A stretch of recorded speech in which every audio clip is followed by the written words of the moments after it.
तो एक female dog जिसको शायद ही कोई ऐसा होगा जो नहीं जानता होगा, नाम था जीना। अब अगर थोड़ा और आगे बढ़ें तो आप लोगों को एक और झटका लगने वाला है। वो घोड़ा वाकई में मेरे दिल के बहुत करीब था। तड़प तड़प के उसकी मौत हो गई। बत्तखें हमारी फार्म पर रहती थी हमारे पास, उस वाले फार्म से इस वाले फार्म तक वो कनेक्टेड थी।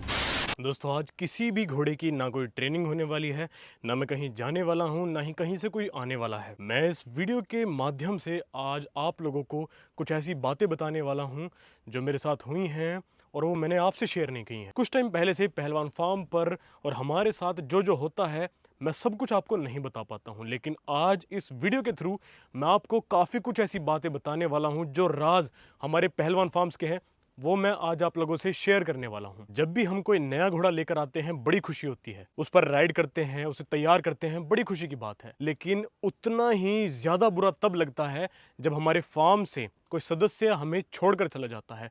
सिर्फ हमें छोड़कर नहीं, जब वो इस दुनिया से ही चला जाता है। सबसे पहले मैं जिक्र करना चाहता हूँ राजहंस का। राजहंस इस दुनिया में आया था, इतना बढ़िया घोड़ा वो था। उसके चेहरे से मुझे प्यार था, उसके किसी भी करतूत पर मुझे प्यार नहीं था, सिर्फ उसके चेहरे से मुझे इतना प्यार था कि उसको देखते ही मेरा मन करता था कि मैं इससे प्यार मोहब्बत करूं। राजहंस हमारे साथ ज्यादा समय नहीं रहा, लगभग 6-7 महीने रहा होगा और उसका देहांत हो गया। अगर कुछ लोग मुझसे काफी टाइम पहले से कनेक्टेड हैं तो उन्हें याद होगा कि हमारे पास एक घोड़ा आया था जो इतना ज्यादा प्यारा था।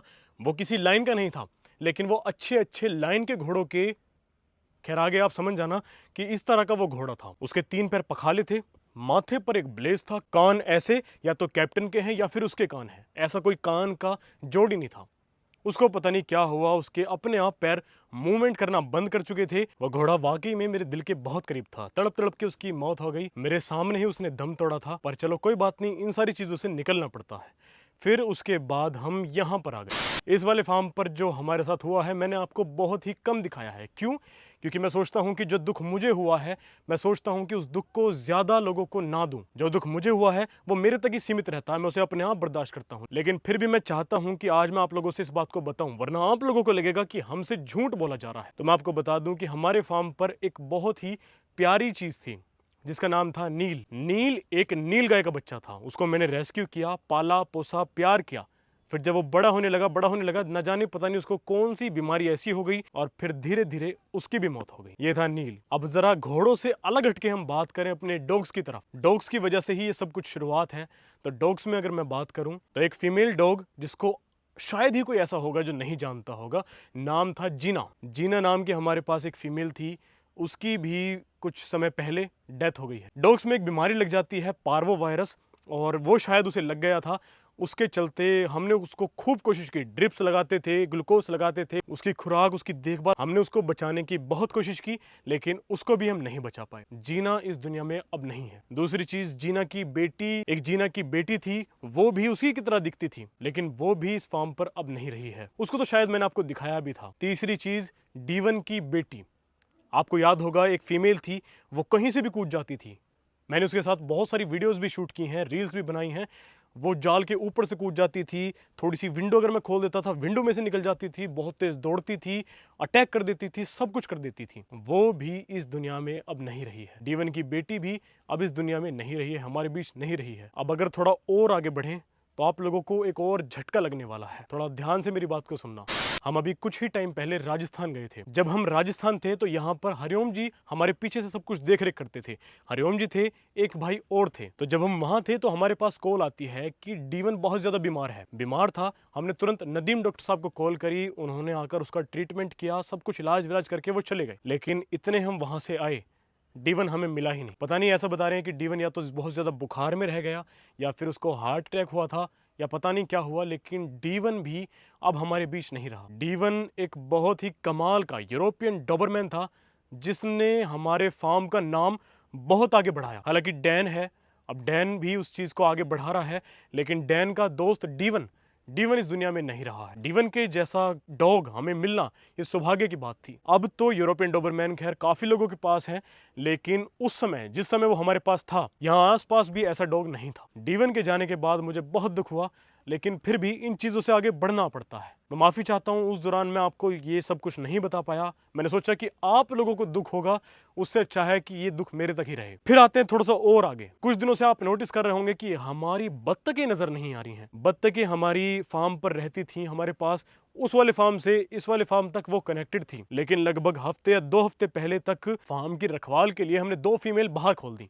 बाहर खोलने के बाद रात को पता नहीं ऐसा क्या ही हुआ, उन दोनों का क्या झगड़ा हुआ, उस झगड़े में शामिल हो गई वो 2 बत्तखें। 2 बत्तखें जब शामिल हो गई तो दोनों ने झगड़ा आपस में छोड़ दिया और बत्तखों पर अटैक कर दिया। एक बत्तख रात ही चल बसी, इस दुनिया को छोड़कर चली गई, लेकिन एक बत्तख सुबह तक जीवित रही। हमने कोशिश की उसको ट्रीटमेंट करने की, उसको इलाज दवाई पानी करने की, लेकिन उसको भी हम नहीं बचा पाए। 2 बत्तखें थीं, वो भी अब इस फार्म पे नहीं है। तो ये इतने सारे जीव जंतु जो मुझे बहुत दिल के करीब थे, वो अब इस दुनिया में नहीं रहे। एक जुगनू नाम का कबूतर था, मैंने आपको बताया था, वो भी इस दुनिया में नहीं रहा है। ये सब कुछ मेरे दिल के इतने करीब थे। जब ये जाते होंगे तो आप सोच सकते हैं कि ये अपने आप से इतना प्यार करवा बैठते हैं, जब ये जाते हैं तो इस कदर दुख होता है जिसका कोई ठिकाना नहीं होता। लेकिन फिर भी मैंने आप लोगों से कभी नहीं बताया, क्योंकि मैं चाहता था कि ये दुख आप तक ना पहुंचे। अब अगर घोड़ों की बात करें तो भगवान की प्रार्थना है कि अभी तक हमारे घोड़े सारे सुरक्षित हैं और मैं चाहता हूं कि इसी तरह से बने रहें। लेकिन फिर भी आप लोगों को एक घोड़ी बहुत पसंद थी जिसका नाम था राजरानी। राजरानी को वापस लेकर आओ, राजरानी को कम बैक करा दो, राजरानी को अपने फार्म पर लेकर आओ। ये मैसेज अब कभी मत करना, क्योंकि राजरानी इस दुनिया में अब है ही नहीं। हमने यहाँ से राजरानी को जहाँ दिया था वहाँ से वो कहीं और गई और वहाँ जाकर वो प्रेग्नेंट भी हो गई थी। उसके पेट में एक बच्चा भी था, लेकिन वो बच्चे को जन्म देती उससे पहले वो भगवान को प्यारी हो चुकी है। राजरानी भी इस दुनिया में अब नहीं रही। मैं जानता हूँ इन बातों को सुनकर आपको दुख भी हो रहा होगा और काफ़ी ज़्यादा आप शॉक्ड भी होंगे, लेकिन ये प्रकृति का नियम है। जो इस दुनिया पर आएगा उसे एक दिन ज़रूर जाना होगा, लेकिन वो कौन सा दिन है ये हमें नहीं पता होता। कल का दिन है या आज का ही दिन है, इसका फैसला करने वाले हम नहीं होते, ये कुदरत है। तो कोई बात नहीं, हमारे फार्म पर जो हो रहा है दुनिया में हो रहा है। ये चीज़ हर जगह हो रही है। किसी के यार दोस्त मित्र उसके पास नहीं रहते, तो हमारे ये घोड़े हैं, डॉग्स हैं, ये भी हमारे यार दोस्त मित्र हैं। ये भी हमारे पास से कभी आते हैं, कभी चले जाते हैं। मैं चाहता हूँ कि आप लोग सब प्रार्थना करें कि जहाँ भी हमारे डॉग्स, हमारी घोड़ियाँ, हमारे घोड़े, राजहंस, ये जहाँ कहीं भी हों, भगवान इनकी आत्मा को शांति दें और इन्हें एक अच्छा जीवन प्रदान करें। ये काफ़ी दुख की बात है, लेकिन फिर भी ये जो सब कुछ हुआ है इस पर आप लोगों का क्या कहना है, मैं आप लोगों के कमेंट्स का इंतज़ार करूँगा। उम्मीद है कि आप लोग दिल से दिल तक की बातें करेंगे और अच्छे अच्छे कमेंट करेंगे। और बहुत खुशी की बात है कि आप लोग मुझसे कब से जुड़े हुए हैं और अभी भी जुड़े हुए हैं और आगे भी जुड़े रहना है, इसीलिए सब्सक्राइब ज़रूर करना। मिलते हैं आपसे जल्दी ही अगली वीडियो में ट्रेनिंग के साथ।